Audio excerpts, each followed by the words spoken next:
পরবর্তী বাংলাদেশে আমরা একটা সুন্দর রাজনীতির কথা ভাবছি, একটা সুন্দর রাজনীতি নিয়ে বাংলাদেশকে স্বপ্ন দেখছি বাংলাদেশ পুনর্গঠনে, সেখানে এই একটা বড় কমিউনিটি প্রায় 1.5 কোটি মানুষ যারা প্রবাসে বসবাস করছেন এবং বুকের মধ্যে বাংলাদেশটাকে ধারণ করছেন এবং বাংলাদেশের দিনের মানে তাদের অনেক আইডিয়া, অনেক ইনোভেশন, এবং তারা এরকমও হয়েছে যে আমাদের বলেছে যে আমরা দেশে চলে আসবো, এবং দেশে চলে আসার যে একটা ব্যাপার সেটা কিন্তু জাতীয় নাগরিক কমিটি, এই ডায়াসপোরা কমিউনিটিতে আপনি দেখবেন যে আমাদের তাসনিম যারা আপু, এই হিসাম ভাই, ওনারা কিন্তু চলে এসছেন এই বাংলাদেশ পুনর্গঠনে।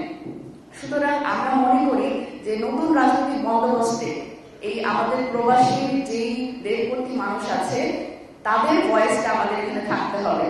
আমাদের গবেষণা, আমাদের অর্থনীতি, সকল ক্ষেত্রে এই নতুন রাজনীতিতে এই বড় একটা কমিউনিটিকে বাদ রেখে আমরা নতুন রাজনৈতিক বন্দোবস্ত আসলে সফল করতে পারবো না। সুতরাং সেই জায়গা থেকেই আমরা গত 3 মাস আগে এই ডায়াসপোরা কমিউনিটির যাত্রাটা আসলে শুরু করেছিলাম।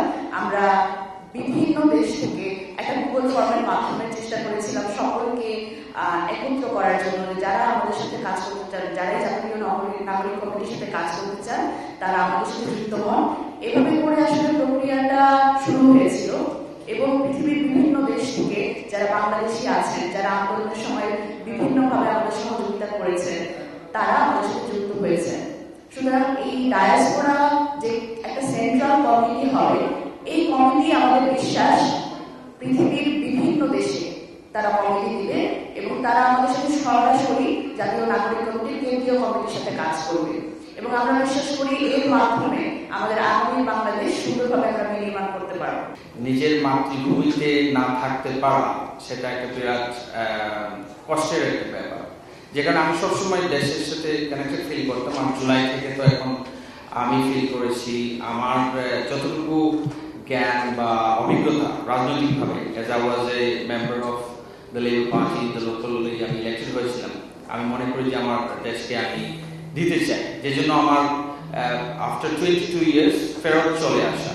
এবং আমি মনে করি আমাদের যে ডায়াসপোরা যে সেন্ট্রাল কমিটি ইনিশিয়েটিভ যেটা হয়েছে, সেটার মূল উদ্দেশ্য হচ্ছে যে যারা আমার মতো যারা আছেন বা ডক্টর তাসনিম জারার মতো যারা আছেন, যারা আলটিমেটলি নিজের মাতৃভূমিতে ফেরত চলে আসতে চান অথবা বিদেশে যদি থাকতেই হয় বিদেশে থেকে কিভাবে মাতৃভূমির জন্য কাজ করতে পারবেন, তাদের জন্য প্ল্যাটফর্মটা গড়ে তোলা।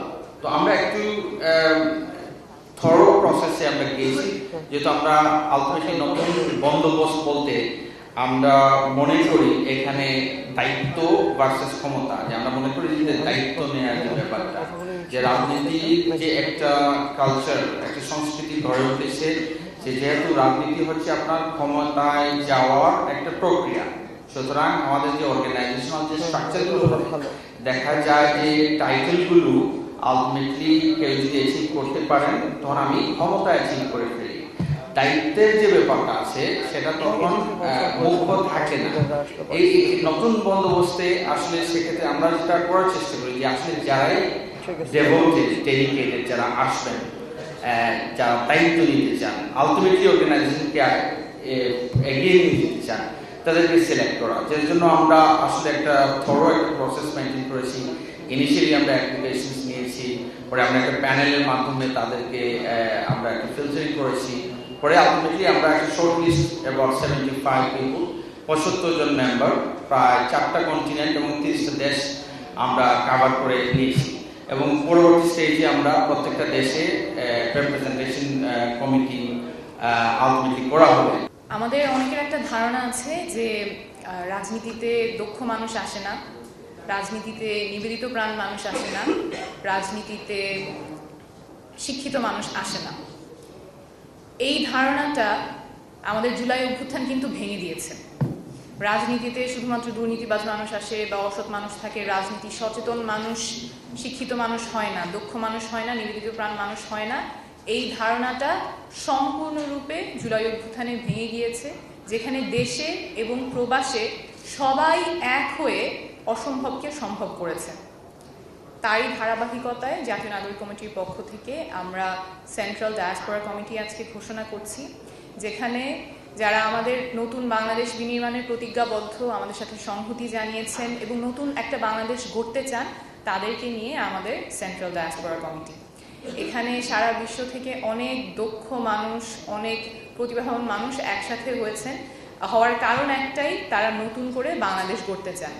এখানে যেমন অ্যাস্ট্রোফিজিসিস্ট আছেন যিনি মহাকাশ নিয়ে গবেষণা করেন, আবার মাটি নিয়ে, জলবায়ু নিয়ে চিন্তা করেন এমন মানুষ আছেন যারা গত 16 বছরে মাঠে সংগ্রাম করেছেন, দেশের থেকে তারপরে প্রবাসে চলে গিয়েছেন, তারা আছেন, আইনজীবী আছেন, ডেটা এক্সপার্ট আছেন, এরকম অনেক অনেক পেশার মানুষ একত্র হয়েছেন একটাই উদ্দেশ্য নিয়ে, যে আমাদের বাংলাদেশটা পুনর্গঠন করতে, নতুনভাবে নির্মাণ করতে।